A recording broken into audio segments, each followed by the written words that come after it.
नमस्कार साथियों, आपके अपने YouTube परिवार पर एक बार पुनः आप सभी साथियों का स्वागत है।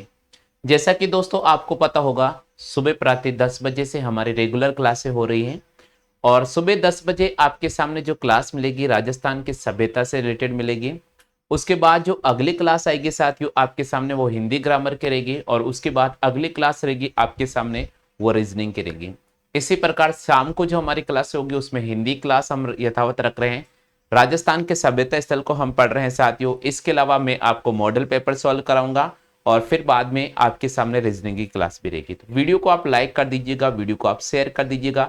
अगर आप हमारे चैनल पर नए नए जुड़ रहे हैं तो मैं निवेदन करता हूं, चैनल को पहले कंप्लीट वॉच करें, आप पूरी क्लास को वॉच करें। अगर आपको समझ में आता है तो बिल्कुल चैनल की सदस्यता जरूर ग्रहण कर लीजिएगा। तो चलिए साथियों शुरू करते हैं अपने इस क्लास को। आप सभी साथियों से मैं निवेदन करता हूं फटाफट से एक बार क्लास को शेयर कर दीजिएगा। राजस्थान की हम सभ्यता स्थल पढ़ रहे थे साथियों और राजस्थान के सभ्यता स्थल में मैंने आपको पढ़ाया था साथियों। पिछली क्लासों में हमने क्या क्या पढ़ चुका है वो एक बार अपन यहाँ कंप्लीट रिवीजन कर लेंगे। इससे क्या होगा, रिवीजन जो मैं कराऊंगा ना आपको, उससे क्या होगा, आपको जो भी ये सन सभ्यता स्थल कहाँ पर हैं इससे संबंधित जो क्वेश्चन आते हैं वो जनरली आपको याद हो जाएंगे। तो चलिए साथियों शुरू करते हैं इस क्लास को। एक बार पुनः राम राम सा सभी साथियों को। शुरू करता हूं मैं क्लास से। अजमेर जिले से आपके सामने ये लाइव क्लासेस दी जा रही है। अजमेर के मैं ऑनलाइन क्लासेस आपके सामने रेगुलर पढ़ा रहा हूं साथियों और उम्मीद तो करता हूं कि सभी साथी इस क्लासेस को शेयर करेंगे, सपोर्ट करेंगे चैनल को, क्योंकि ये चैनल पर छोटा परिवार है। इस परिवार को आप सभी का सहयोग रहेगा तो ये परिवार धीरे धीरे एक बड़े परिवार में तब्दील हो जाएगा। तो चलिए साथियों, आज का जो हमारा सभ्यता स्थल है बहुत इंपॉर्टेंट है और आज हम पढ़ने वाले साथियों, देखो हमने राजस्थान के सभ्यता स्थल में क्या क्या पढ़ चुका है मैं आपको एक बार बता देता हूं। हमने राजस्थान के सभ्यता वाला जो टॉपिक स्टार्ट किया था उसमें क्या क्या पढ़ लिया है। देखो भैया, सबसे पहले मैंने आपको जोधपुरा सभ्यता पढ़ा दिया था। जोधपुरा सभ्यता मैंने आपको पढ़ा दिया था साथियों, यानी जोधपुरा सभ्यता अपन पढ़ चुके हैं। इसके अलावा मैंने आपको सोनारी सभ्यता पढ़ा दिया था। इसके अलावा मैंने आपको सोनारी सभ्यता पढ़ा दिया था। ठीक है, पिछले वीडियो आप वॉच कर लेना, हमारी प्लेलिस्ट में जाना है, सभ्यता स्थल को क्लिक करना है, वहां पर आप हमारे कंप्लीट वीडियो देख सकते हैं। तो जोधपुरा सभ्यता, सोनारी सभ्यता हमने पढ़ ली थी। इसके अलावा हमने नौहे सभ्यता पढ़ ली थी। कौन सी सभ्यता पढ़ ली थी साथियों? हमने नौहे सभ्यता पढ़ ली थी। इसके अलावा हमने क्या पढ़ा था? हमने बागोर सभ्यता पढ़ ली थी। हमने बागोर सभ्यता पढ़ ली थी साथियों। हमने बागोर सभ्यता पढ़ ली थी साथियों और हमने बेराट सभ्यता भी पढ़ ली थी। और क्या पढ़ ली थी भैया? हमने बेराट सभ्यता भी पढ़ ली थी। बेराट सभ्यता भी हमने पढ़ ली थी। यानी पिछली क्लासों में हम इन सभ्यताओं का अध्ययन कर चुके हैं। जोधपुर सभ्यता मैंने आपको पढ़ा दी थी, सोनारी सभ्यता पढ़ा दी थी, नोहा सभ्यता पढ़ा दी थी, बागोर सभ्यता पढ़ा दी थी, बेराट सभ्यता मैंने आपको कंप्लीट पढ़ा दी है। उम्मीद तो करता हूं कि ये हमारे जो जितने भी सभ्यता स्थल मैंने पढ़े हैं, आपको पढ़ाए हैं सारी, तो मैं उम्मीद करता हूं आपको 100% समझ में आ गई होगी। ठीक है भैया, क्लियर हो गया। आज हम क्या पढ़ने वाले हैं? आज की इस क्लास में हम पढ़ने वाले साथियों राजस्थान का सभ्यता स्थल का ये पांचवा टॉपिक होगा।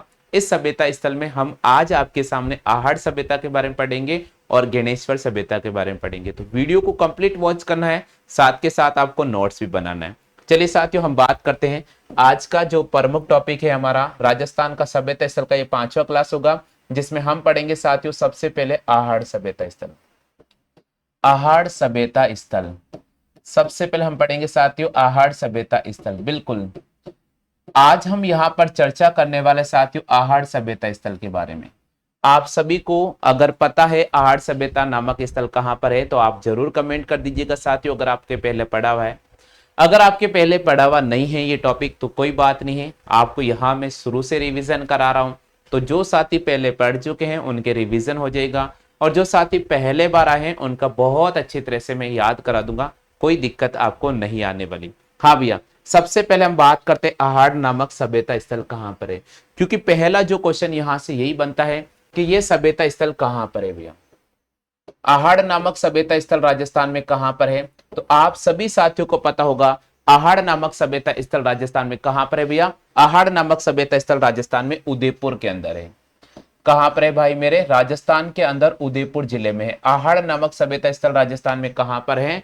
आहड़ नामक सभ्यता स्थल राजस्थान के उदयपुर जिले में। ठीक है भैया, यानी पहला नंबर क्वेश्चन यही आता है, आहड़ नामक सभ्यता स्थल राजस्थान के निम्नलिखित में से कौन से जिले में स्थित है? तो आपको राइट करना होगा भाई मेरे उदयपुर जिले में स्थित है। क्लियर हो गया। दूसरा नंबर यहां पर आता है कि यह सभ्यता स्थल राजस्थान की कौन सी नदी के किनारे स्थित है? तो ध्यान रखिएगा भैया, कई बार आ जाता है आयड़ नदी, कई बार आ जाता है भाई मेरे आयड़ नदी, और अगर आयड़ नदी ऑप्शन में नहीं है तो आपको ध्यान रखना है बेड़च नदी। बेड़च नदी, आहड़ नामक सभ्यता स्थल राजस्थान की कौन सी नदी किनारे है? आयड़ नदी या बेड़च नदी, या आप याद रखिएगा आयड़ नदी या बेड़च नदी। हाँ भाई, नोट्स जरूर बनाते जाना, सभी साथियों को साथ के साथ नोट्स बनाना है। वीके सैनी जी हमारे क्लास में जुड़ चुके हैं, आप सभी साथियों का बहुत बहुत स्वागत है। जुनेसा खान हमारे क्लास में जुड़ चुके हैं, आपका भी बहुत बहुत स्वागत है। अंजलि जी आपका भी बहुत बहुत स्वागत है, आप भी हमारे क्लास में जुड़ चुके हैं, आपका भी बहुत बहुत स्वागत है। और इसके अलावा जो भी स्टूडेंट अगर क्लास ले रहे हैं, मैं निवेदन कर रहा हूं भैया फटाफट से कमेंट कर दी। हाँ, रेड सभ्यता स्थल भी हमने पढ़ लिया है। देव कुमार भैया हमारे क्लास में जुड़ चुके हैं, आपका भी बहुत बहुत स्वागत है। चलिए भैया, तो यहाँ पर सबसे पहले आहड़ सभ्यता नामक स्थल उदयपुर जिले में है, और कौन सी नदी किनारे हैं? तो आयड़ नदी बोल सकते हैं या फिर बेड़च नदी बोल सकते हैं। ठीक है भैया, क्लियर हो गया। अच्छा भैया, इसका उत्खनन कब हुआ था? तीसरा क्वेश्चन यहां से 100% बनेगा कि आहड़ सभ्यता नामक स्थल का जो उत्खनन हुआ था वो कब हुआ था? देखिए साथियों, जो इसका उत्खनन हुआ था दो प्रकार से हुआ था, यानी पहले 1956 में हुआ था और उसके बाद में 1961 में हुआ था। तो इसका जो उत्खनन हुआ था दो बार हुआ था। पहली बार जो उत्खनन हुआ था साथियों 1956 में हुआ था। जब पहली बार उत्खनन किसके देखरेख में हुआ था? तो पहली बार जो उत्खनन हुआ था भारतीय पुरातत्व विभाग के आर.सी. अग्रवाल की देख में, सॉरी हाँ आर.सी. अग्रवाल, एक मिनट, आर.सी. अग्रवाल की देखरेख में हुआ था। यानी पहली बार जो उत्खनन हुआ था वो किसकी देखरेख में हुआ था? आर.सी. अग्रवाल की देखरेख में हुआ था। क्लियर हो गया आगे सभी साथियों को। दूसरी बार जो इसका उत्खनन हुआ था वो साथियों 1961 में हुआ था, और किसके देखरेख में हुआ था? एच.एम. सांकलिया की देखरेख में हुआ था। एच.एम. सांकलिया की देखरेख में हुआ था। तो ये दो पॉइंट है जो आपको याद रखने पड़ेंगे, ये दो पॉइंट है जो आपको याद रखने पड़ेंगे, और यही प्रश्न एग्जाम में पूछे जाते हैं। यही प्रश्न, पहला फैक्ट देखो, हर पेज आपके लिए इंपॉर्टेंट है। तो ये आपके सामने जो पहला पेज पड़ा है याद कर लो भैया, चाहे 2 मिनट ज्यादा समय लगेगा इस क्लास को, कोई दिक्कत नहीं है, लेकिन आप याद कर लो। अपने डेटा की तरफ मत जाना कि हमारा डेटा खत्म हो जाएगा। आप ये सोचो कि हम जो आपको पढ़ा रहे हैं कहीं ना कहीं आपकी लाइफ को चेंज कर देंगे भैया। हाँ जी, आहड़ नामक सभ्यता स्थल राजस्थान के उदयपुर जिले में है, बेड़च नदी किनारे हैं। इस सभ्यता स्थल का जो उत्खनन हुआ था 1956 में आर.सी. अग्रवाल की देखरेख में हुआ था, और 1961 में एच.एम. सांकलिया जी की देखरेख में हुआ था। क्लियर हो गया? यहां तक सभी को याद हो गया भैया? जल्दी से कमेंट कर दीजिए यस। हाँ भाई, जल्दी से लिख दो यस अगर याद हो गया तो। हाँ भाई, बहुत अच्छी बात है, जल्दी से यस लिख दो। चलिए भैया, अब देखिए यहां से एक क्वेश्चन बनता है कि भैया इस सभ्यता स्थल के खोजकर्ता कौन थे? कई बार ये क्वेश्चन आता है, इस सभ्यता स्थल के खोजकर्ता कौन थे? ये क्वेश्चन अभी हाल ही के अंदर हाईकोर्ट का जो पेपर हुआ था शायद उसमें पूछा गया था, या फर्स्ट ग्रेड सेकंड ग्रेड का भी पेपर हुए थे रिसेंटली, मुझे याद नहीं आ रहा, लेकिन जरूर पूछा गया था क्योंकि हम पेपर सॉल्व करा रहे थे तो वहां ये क्वेश्चन था। तो इस सभ्यता के खोजकर्ता कौन है? तो देखिए भैया, इस सभ्यता के जो खोजकर्ता है, इसकी सभ्यता के बारे में 1953 में अक्षय कुमार तृतीय ने बताया था। बिल्कुल बहुत इंपॉर्टेंट चीज है, इसके खोजकर्ता कौन है? बहुत इंपॉर्टेंट है, अक्षय कीर्ति व्यास। तो यहां मैं लिख रहा हूं श्री अक्षय कीर्ति व्यास, श्री अक्षय कीर्ति व्यास, श्री अक्षय कीर्ति व्यास। इस सभ्यता स्थल के खोजकर्ता कौन है? 1953 श्री अक्षय कीर्ति व्यास। क्लियर हो चुका है? यस, आप जल्दी से नोट कर लीजिएगा, नोट कर लो भैया। हाँ जल्दी से नोट कर लीजिएगा, जल्दी से नोट कर लीजिएगा, फटाफट से नोट कर लीजिएगा। आहड़ सभ्यता स्थल, राजस्थान के आहड़ सभ्यता स्थल की हम बात कर रहे हैं, ये उदयपुर जिले में स्थित है। अगर मैं बात करता हूं साथियों, इस सभ्यता, ये सभ्यता स्थल आयड़ नदी या बेड़च नदी के किनारे स्थित है। इसका जो उत्खनन हुआ था 1956 में आर.सी. अग्रवाल की देखरेख में हुआ था। इसी प्रकार 1961 में एच.एम. सांकलिया जी की देखरेख में हुआ था। इस सभ्यता का जो खोज करता है 1953 श्री अक्षय कीर्ति व्यास को माना जाता है। यहां तक मैं उम्मीद करता हूं सभी साथियों को कि 100% याद हो गया होगा। हाँ भाई, सभी को याद हो गया है? सभी को याद हो गया भैया? जल्दी से बताइएगा। चलेगा, क्लियर हो गया है? चलो आगे बढ़ जाते भैया, आगे बढ़ जाते हैं। पहला पेज हमारा कंप्लीट हो गया है। अब देखिए साथियों, हम बात करते हैं कि इस सभ्यता की प्रमुख विशेषता क्या थी।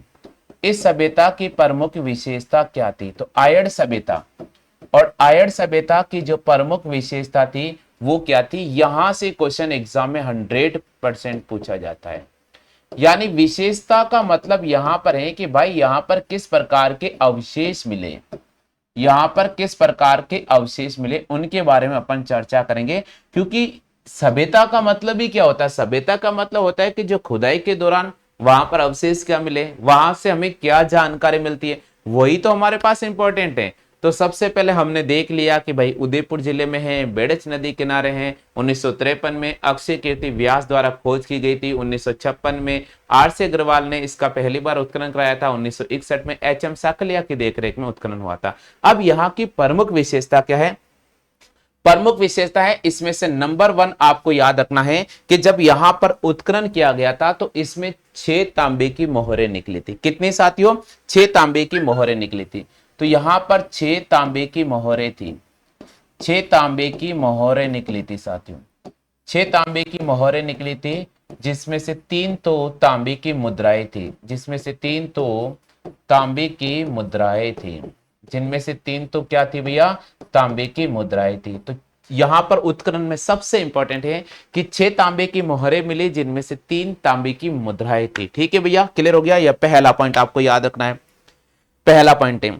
दूसरा पॉइंट है, यहां से महत्वपूर्ण जानकारी यह मिलती है कि यहां पर जो शव को गाड़ते थे, जैसे किसी आदमी की या महिला की मृत्यु हो जाती थी तो उसके शव को जब गाड़ा जाता था, तो महिला, अगर किसी महिला की मृत्यु हो जाती थी तो उसको शव को गाड़ा जाता, तो उसका जो आभूषण था उसको भी साथ में गाड़ा जाता था, यानी उसको भी साथ में दफनाया जाता है। जैसे किसी व्यक्ति की मृत्यु हो गई थी तो उसका जो भी आभूषण था बस उसी के पास में दफनाया जाता था। तो यहां पर सबसे महत्वपूर्ण चीज थी, यानी यहां पर हम लिखेंगे शव को आभूषण सहित, शव को आभूषण सहित, शव को आभूषण सहित दफनाते थे, सहित गाड़ा जाता था, सही, शव को आभूषण सहित गाड़ा जाता था। ये बहुत इंपॉर्टेंट है, ये इसकी दूसरी विशेषता है, ये इसकी दूसरी विशेषता है।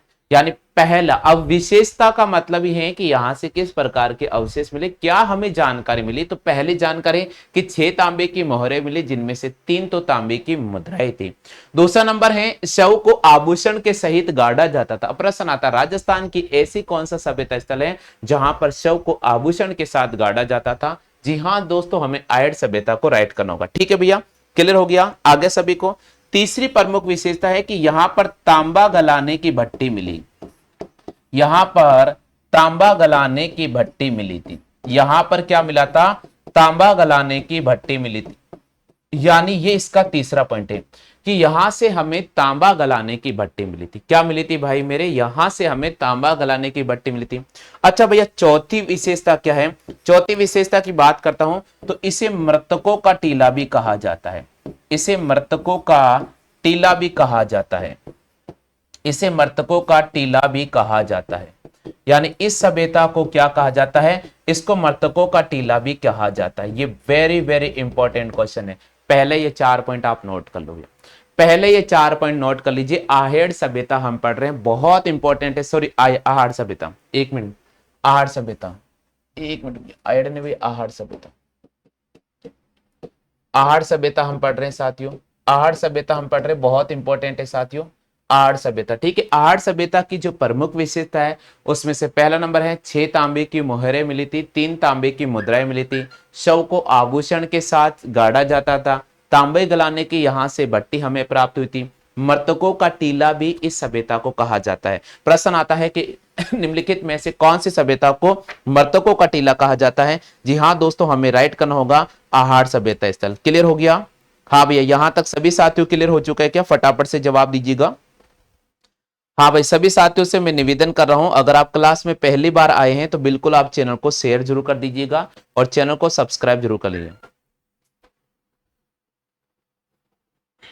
हो गया क्लियर आगे सभी साथियों के। चलिए साथियों, अब देखिए यहां पर बहुत इंपॉर्टेंट है, इसको प्राचीन काल में इसको प्राचीन काल में इसको प्राचीन काल में ताम्रवती इसको प्राचीन काल में ताम्रवती के नाम से जाना जाता था, के नाम से जाना जाता है। देखिए ये वेरी वेरी इंपॉर्टेंट क्वेश्चन है, ये एग्जाम में बनने वाला बहुत इंपॉर्टेंट क्वेश्चन है, बहुत इंपॉर्टेंट क्वेश्चन है। देखिए क्वेश्चन आता है कि राजस्थान के निम्नलिखित में से कौन सा सभ्यता स्थल है जिसको प्राचीन काल में ताम्रवती के नाम से जाना जाता था। जी हाँ दोस्तों, हमें राइट करना होगा आहड़ सभ्यता स्थल। बात क्लियर होगी सभी साथियों के? हाँ भैया, बात क्लियर होगी सभी साथियों के?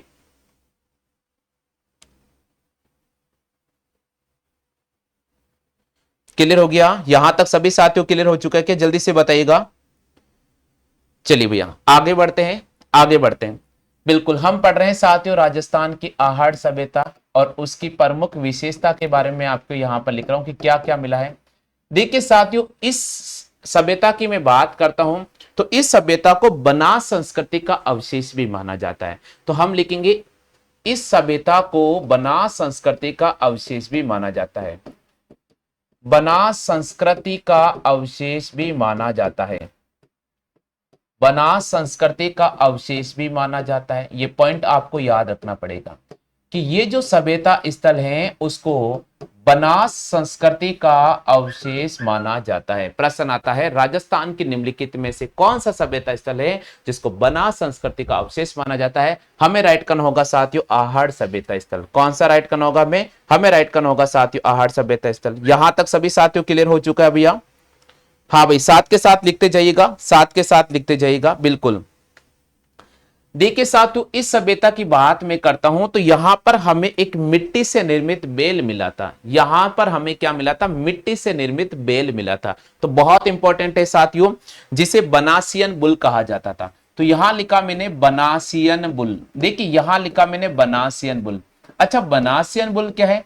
तो ये बनासियन बुल का मतलब होता है कि मिट्टी से बना बेल का अवशेष, मिट्टी से बना बेल का अवशेष। बिल्कुल, यहां से हमें सबसे इंपॉर्टेंट है कि मिट्टी से बने हुए बेल के अवशेष मिले थे जिसको बनासियन बुल कहा जाता था। इसीलिए हम यहां कह रहे हैं कि भाई ये जो सभ्यता है बनास संस्कृति का अवशेष मानी जाती है। इस सभ्यता को हम बनास संस्कृति का क्या बोलते हैं? अवशेष बोलते हैं। बात क्लियर होगी सभी साथियों के? हाँ भैया, बात क्लियर होगी। चलो आगे बढ़ जाते हैं साथियों, आगे बढ़ जाते हैं। यहां पर सबसे महत्वपूर्ण विशेषता क्या है साथियों? यहां पर सबसे महत्वपूर्ण विशेषता है कि यहां पर जो मृद बाण मिले थे वो लाल व काले रंग के मृद बाण मिले थे। तो यहां पर भी जो मृद बाण हमें प्राप्त हुए थे, यहां पर जो हमें मृद बाण प्राप्त हुए थे वो लाल व काले रंग के थे। कौन से थे साथियों? लाल व काले रंग के थे, लाल व काले रंग के थे। यहां के जो मृदबाण थे वो कैसे थे साथियों? लाल व काले रंग के थे। ठीक है भैया। दूसरी सबसे बात है कि यहां पर यूनानी जो देवता थे अपोलो, यहां पर यूनानी देवता अपोलो का चित्र भी मिला था, यूनानी देवता अपोलो का चित्र भी मिला था, चित्र भी मिला था। यहां पर यूनानी देवता अपोलो का चित्र भी मिला था। इसका मतलब ये बात क्लियर हो चुकी है कि भाई ये सभ्यता स्थल के निवासी यूनान के साथ साझा संपर्क रखते थे, यहाँ के निवासी यूनान के साथ साझा संपर्क रखते थे, इसलिए यूनानी देवता अपोलो का चित्र भी यहां से प्राप्त हुआ था। क्लियर हो चुका भैया? हो गया भैया? अब देखिएगा, यहां से एक हमें हत्ता मिला था, यानी जल पात्र जिसको अपन कहते हैं ना जग। एक ऐसा जग मिला था जिस पर हत्ता लगा हुआ नहीं था। जैसे जग के तो अपने पकड़ने का हत्ता होता है, यहां बिना हत्ते का जग जल पात्र मिला था जिसको अपन बोलते हैं जग। तो हम मैं यहां पर लिखूंगा, यहां बिना हत्ते वाला, बिना हत्ते वाला, बिना हत्ते वाला जल पात्र मिला था, जल पात्र मिला था। इसका मतलब यह है कि यहां पर जो जग था उसके हत्ता लगा हुआ नहीं था। अभी अपने जो जग आते उसके हत्ता लगा हुआ था ना, लेकिन यहां पर जो जग था उसके क्या नहीं था? हत्ता लगा हुआ नहीं था। ठीक है भैया, क्लियर हो गया आगे सभी को?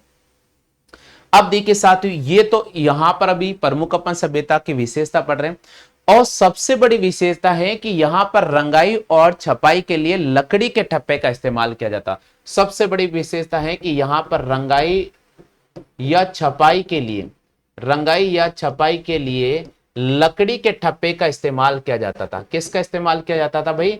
लकड़ी के ठप्पे का इस्तेमाल किया जाता। यानी रंगाई व छपाई के लिए कौन से ठप्पे का इस्तेमाल किया जाता? लकड़ी के ठप्पे का इस्तेमाल किया जाता था। यानी रंगाई और छपाई के लिए लकड़ी के ठप्पे का इस्तेमाल किया जाता आहड़ सभ्यता स्थल से।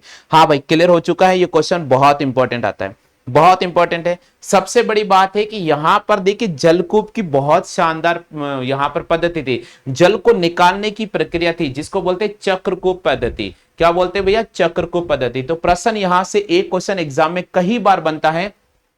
हाँ भैया, पहले आप इसको नोट कर लीजिएगा। 1 मिनट दिख रहा है तो मैं यहां लिखवा दूं। 1 मिनट में चेक कर लेता हूं, दिख जाएगा क्या आपको? दिख जाएगा ना? हाँ दिख जाएगा। चलिए भैया, देखिए सबसे इंपॉर्टेंट चीज है, सबसे इंपॉर्टेंट चीज है, इस सभ्यता स्थल को हम पढ़ रहे हैं और यहां पर देखिए साथियों चक्रकूप, चक्रकूप पद्धति। देखो ये प्रश्न बहुत इंपॉर्टेंट है। चक्रकूप पद्धति, ये चक्रकूप पद्धति से यहां पर जल का स्रोत, बिल्कुल जल स्रोत निकालने की जो पद्धति थी वो थी चक्रकूप पद्धति। आहड़ सभ्यता स्थल वाले जो व्यक्ति थे वो जलकूप निकालने की जो पद्धति को अपनाते थे वो थी चक्रकूप पद्धति। कौन सी थी? चक्रकूप। हाँ भैया, नोट कर लो पहले, इसको जल्दी से नोट कर लीजिएगा। देखो आप नोट कर लो, नहीं नोट कर पा रहे हो तो नोट्स बना लेना भैया। नोट्स बनाओगे तो ही आपको समझ में आएगा।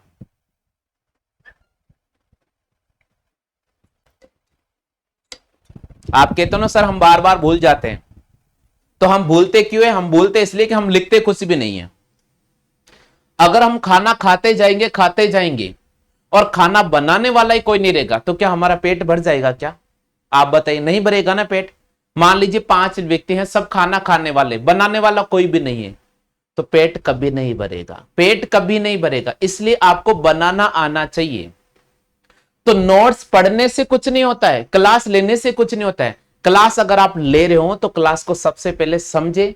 अगर आपको क्लास समझ में आ रही है, हाँ क्लास आपके नोट्स के अकॉर्डिंग, आपके जो सिलेबस के अकॉर्डिंग चल रही है, तो आप नोट्स बना लीजिएगा, आप नोट्स बना लीजिएगा। तो निवेदन में यही करता हूं कि आप नोट्स बना लो भैया, ठीक है। नोट्स बना लोगे तो आपके स्वयं के नोट्स बन जाएंगे, प्लस एक रेगुलरिटी रहेगी। हाँ हमें क्लास में जाना होगा।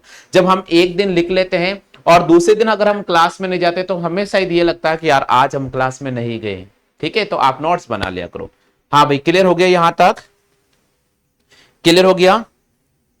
अब देखिए साथियों, और बात करते हैं, और बात करते भैया आहड़ सभ्यता स्थल के बारे में, और बात करते हैं साथियों। आहड़ सभ्यता स्थल पर यहां की प्रमुख विशेषता क्या थी? इस सभ्यता स्थल की प्रमुख विशेषता क्या थी? तो प्रमुख विशेषता क्या थी उसके बारे में आपको बता देता हूं साथियों। इस सभ्यता स्थल की प्रमुख विशेषता क्या थी?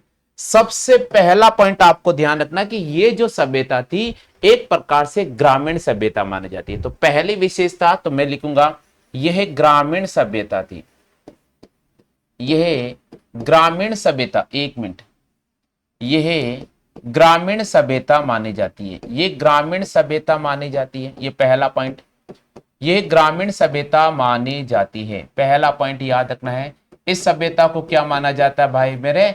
इस सभ्यता को ग्रामीण सभ्यता माना। पहला पॉइंट, इस सभ्यता को ग्रामीण सभ्यता माना जाता है। दूसरा पॉइंट जो आपको याद रखना पड़ेगा साथियों, दूसरा पॉइंट आपको याद रखना पड़ेगा, यह सभ्यता स्थल महासतियों का टीला कहलाती है।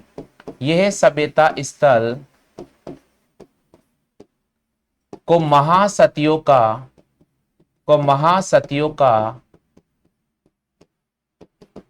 टीला, महासतियों का टीला भी कह सकते हैं। यानी इसको महासतियों का टीला कह सकते हैं। देखो यहां मैंने क्या लिखा, ये सभ्यता स्थल महासतियों का टीला कह सकते हैं। ठीक है भैया, क्लियर हो गया?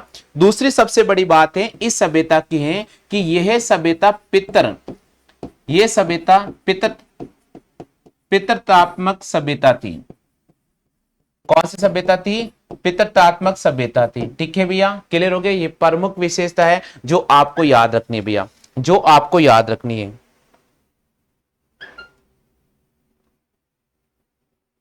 देखो सभ्यता स्थल तो कम से कम 20 से 25 तो आपको पढ़ने ही पड़ेंगे, 20 से 25 आपको मैं पढ़ा दूंगा, ठीक है। जो आरएस लेवल तक का जो कवर करेगा 20 से 25 में पढ़ा दूंगा, ऐसे कोई बात नहीं, क्योंकि हम जब पढ़ ही रहे हैं तो एक वीक और लगेगा, लेकिन ये टॉपिक आप अच्छी तरह से कर लीजिएगा, क्योंकि इसीलिए तो मैं आपके सामने दो दो क्लासें अवेलेबल करा रहा हूं, दो दो क्लासें अवेलेबल करा रहा हूं।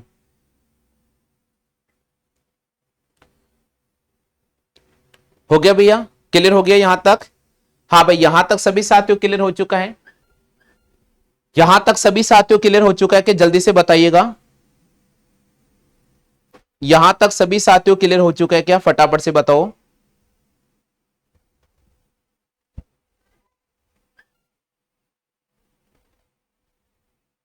हो गया क्लियर? चलिए भैया, सबसे इंपॉर्टेंट है भैया यहां पर, सबसे इंपॉर्टेंट है इस सभ्यता की मैं बात करता हूं, इस सभ्यता स्थल की मैं बात करता हूं साथियों, तो यहां पर एक नारी की खंडित मूर्ति भी मिली थी, नारी की खंडित मूर्ति मिली थी, यहां से नारी की खंडित मूर्ति मिली थी साथियों, यहां से नारी की खंडित मूर्ति मिली थी, यहां से नारी की खंडित मूर्ति मिली थी, जो कमर के नीचे, जो कमर के नीचे, जो कमर के नीचे लहंगा पहने हुई थी, जो कमर के नीचे लहंगा पहने हुई थी। इसका मतलब यहां की बहुत महत्वपूर्ण विशेषता ये हो चुकी है कि भैया नारी की खंडित प्रतिमा या मूर्ति कहां पर मिली?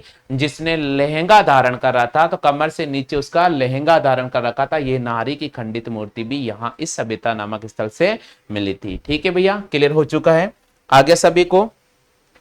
यहां से एक सिलपट्टा प्राप्त हुआ था साथियों, ध्यान रखिएगा, यहां से एक सिलपट्टा प्राप्त हुआ था जो 4x3 का था। कितना था साथियों? 4x3 का। इसका मतलब सिलपट्टे की जो लंबाई थी वो 4 फुट थी और चौड़ाई यहां पर 4 मीटर और इंटू 3 मीटर, ठीक है। किसी किताबों में 4 फुट इंटू 3 फुट लिखा, जो भी है आप देख लेना। तो यहां पर मैं दोनों लिख देता हूं, फुट ऑब्लिक मीटर। ठीक है भैया, क्लियर हो चुका है? चलो आगे बढ़ जाते हैं, आगे बढ़ जाते हैं साथियों।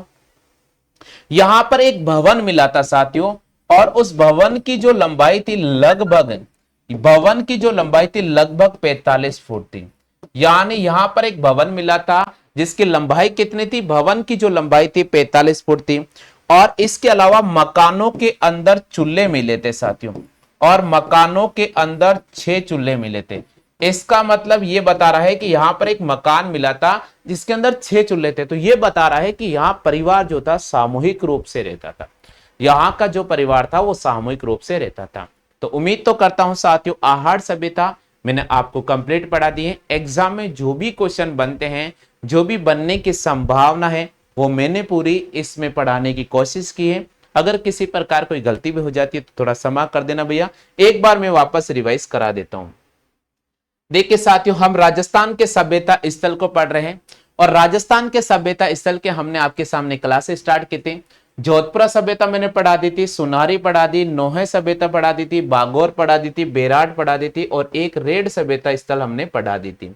ये प्रमुख रूप से हम आपके सामने 6 सभ्यता स्थल पढ़ चुके हैं, और आज हम बात कर रहे हैं साथियों 7वें सभ्यता स्थल की, जिसमें हमने बात की आहड़ सभ्यता स्थल। आहड़ सभ्यता स्थल राजस्थान के उदयपुर जिले में है, और इस सभ्यता स्थल राजस्थान की बेड़च नदी के किनारे स्थित है, और इसका जो उत्खनन हुआ था 1956 में आरसी अग्रवाल की देखरेख में हुआ था, और 1961 में एचएम साकलिया जी की देखरेख में हुआ था। ठीक है भैया, इस सभ्यता स्थल के खोजकर्ता 1953 श्री अक्षय कीर्ति व्यास को माना जाता है। और इस सभ्यता की प्रमुख विशेषता है कि यहाँ पर 6 तांबे की मोहरें मिली थी, जिसमें से 3 तो तांबे की मुद्राएं थी। यहाँ पर शव को आभूषण के साथ गाड़ा जाता था। तांबे गलाने की भट्टी यहां से प्राप्त हुई थी। इसका मतलब इस सभ्यता स्थल को प्राचीन काल में ताम्रवती के नाम से जाना जाता था। इसे मृतकों का टीला भी कहा जाता है, और यहां पर सबसे कि प्राचीन काल में ताम्रवती के नाम से भी इसको जाना जाता है, क्योंकि यहां पर भट्टी, तांबे गलाने की भट्टियां यहां पर हमें मिलती है। दूसरी सबसे बड़ी बात है, इससे बनास संस्कृति का अवशेष भी माना जाता है। यहां पर एक बनासियन बुल प्राप्त हुआ था, जो मिट्टी से निर्मित बैल था। यहां पर जो मृदभांड हमें प्राप्त हुए थे वो लाल व काले रंग के थे। यहां पर यूनानी देवता अपोलो का चित्र प्राप्त हुआ। इसका मतलब ये सभ्यता स्थल यूनानी वाले लोग थे, उनसे आपस में साझा संपर्क रखते थे। ऐसा माना जाता है कि इस सभ्यता स्थल के लोगों का संबंध यूनान से होना प्रतीत होता है। यहां पर एक जग मिला था जिस पर बिना हत्था था। इसका मतलब है कि यहाँ के जो लोग थे जग का जो इस्तेमाल करते थे उस पर हत्था नहीं होता था। आहड़ सभ्यता स्थल की प्रमुख विशेषता थी कि ये जो सभ्यता स्थल है इसको ग्रामीण सभ्यता स्थल माना जाता है। ये सभ्यता स्थल महासत्यों के टीले के नाम से भी जाना जाता है। ये पितृ सत्तात्मक सभ्यता स्थल माना जाता है। इसके अलावा नारी की यहाँ पर एक खंडित मूर्ति मिली थी जिन्होंने कमर से नीचे लहंगा धारण कर रखा था। यहाँ पर एक सिलपट्टा प्राप्त हुआ था जो 4x3 फुट का था। यहाँ पर एक भवन मिला था 45 फुट लंबा था और इसके अलावा एक भवन के अंदर 6 चूल्हे मिले थे। तो इसका मतलब ये सभ्यता ये बताती है कि यहाँ के जो परिवार थे सामूहिक में रहना पसंद करते थे। तो उम्मीद तो करता हूँ साथियों इस क्लास के माध्यम से आपको आहड़ सभ्यता कंप्लीट समझ में आ गई होगी। अगला जो मैं क्लास आपके सभी साथियों के सामने लेकर आ रहा हूँ हिंदी ग्रामर क्लास होगा। मैं निवेदन करता हूँ आप सभी साथियों को आप अगली क्लास में जरूर शामिल हो जाइएगा।